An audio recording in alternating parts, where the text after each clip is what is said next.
Hello বন্ধুরা, আসসালামু আলাইকুম। বন্ধুরা, আশা করি সকলেই আল্লাহর রহমতে ভালো আছেন। তো বন্ধুরা, আজকে আমি একটি কৃষি ভিডিও নিয়ে আলোচনা করব। তো বন্ধুরা, ভিডিওটির মাঝে আপনারা যে শাকটি দেখতে পাচ্ছেন, তো বন্ধুরা এই শাকটি মূলত আপনারা চেনেন না।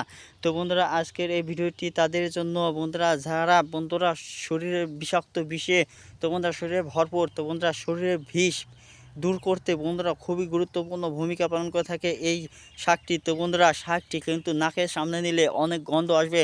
তো বন্ধুরা, কারণ হচ্ছে গন্ধ পাওয়া মাত্রই আপনারা বুঝে যাবেন এই শাকের উপকারিতা কেমন। তো বন্ধুরা, এই শাকটির গোড়া শিকড় দেখতে পাচ্ছেন। তো বন্ধুরা, শুধু তাই নয়, এই শাকটি মানব জীবনের জন্য বন্ধুরা খুবই উপকার ও ভূমিকা পালন করে থাকে।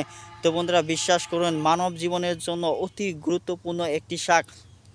এই শাকটি বন্ধুরা যদি আপনারা ভাজি হিসাবে খেতে পারেন, তাহলে বন্ধুরা আপনাদের 100% কার্যকরী ফলাফল পাবেন। তো বন্ধুরা, শুধু তাই নয়, এই শাকটি আপনারা বিভিন্ন উপায়ে খেতে পারেন। এই শাকটি দিয়ে বিভিন্ন ধরনের ওষুধের বড়ি তৈরি করা হয়। তো বন্ধুরা, গ্রামের হাকিম কবিরাজগণ বন্ধুরা এই শাকটি দিয়ে তারা বন্ধুরা ওষুধি গাছ তৈরি করে থাকে। তো বন্ধুরা, শুধু তাই নয়, তারা শাক হিসেবে খেয়ে থাকে। তো বন্ধুরা, আপনারা যে কোনো উপায়ে দুটির মধ্যে একটি খেয়ে দেখতে পারেন। তো বন্ধুরা, আপনারা যদি শাক হিসাবে খেতে পারেন তাহলে ভালো উপকার পাবেন। শুধু তাই নয় বন্ধুরা, আপনারা বড়ি হিসাবে খেতে পারেন। তো বন্ধুরা, বড়ি কীভাবে তৈরি করবেন? তো বন্ধুরা, যে শাকটি দেখতে পাচ্ছেন, এই শাকটি বন্ধুরা আপনারা ডলে নেওয়ার পর আপনারা ছোটো ছোটো করে বড়ি তৈরি করে নেবেন।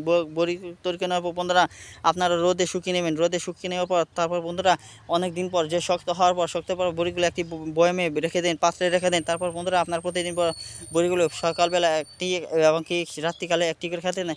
একটানা বন্ধুরা 2 মাস খাবেন। 2 মাস খাওয়ার পর বিনা চিকিৎসায় দেখবেন আপনাদের শরীরে বিষাক্ত বিষ বেদনা অবশ্যই দূর হবে। বন্ধুরা, যদি দূর না হয় তাহলে আমাদেরকে বলুন, আমি কবিরাজি চিকিৎসা দেওয়া বাদে দেবো। ধন্যবাদ আপনাদেরকে।